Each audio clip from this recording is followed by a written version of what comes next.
Hello there. This Nissan Primera had its MOT yesterday and it let me down. Badly.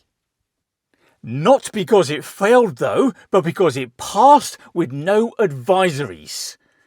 How annoying. Welcome to CarSpyTV.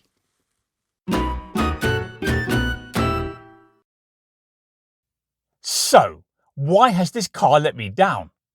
The problem is that I was going to make a video explaining what happened at the MOT, any issues and so on, but because the car got a clean bill of health, there's nothing to say. All we have is this piece of paper at the front that says pass. What shall we do then? Well, we should dust the rev counter, I suppose. And perhaps throw away this old parking ticket that's in the door card. In seriousness though, this MOT result is a reminder that older cars, even though many people just dismiss them, can still be good, solid, reliable transport if they're looked after. This Primera, for example, is from 2005. It's done more than 130,000 miles, but because it was well built by Nissan and well maintained throughout its life, it still works well. Speaking of maintenance, there is actually something we should check, particularly as we're going into winter and it's getting cold. It is, of course, the battery.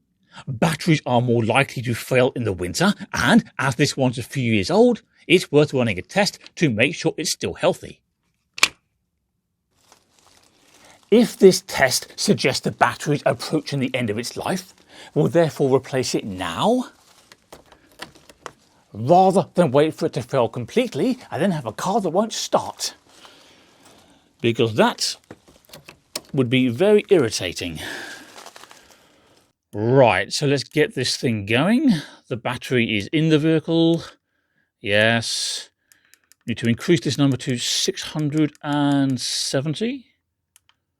Okay, run test. And while it's doing that, we can get rid of these leaves, which are in the scuttle panel. There we go. Oh, can't quite reach that one. Oh, come on, come on. Gotcha.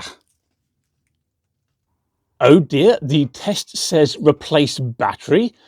So the voltage is okay at 12.6, but it's only measuring 398 EN, whereas it was 670 when it was new.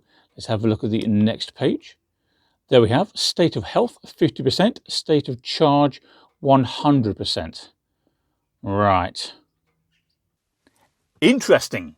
Now, my gut feeling, knowing this car as I do, is that we've got a little bit of time before the battery leaves us stranded, but clearly we need a new one sooner rather than later, and that at least makes up for the crushing disappointment of passing the MOT with no advisories.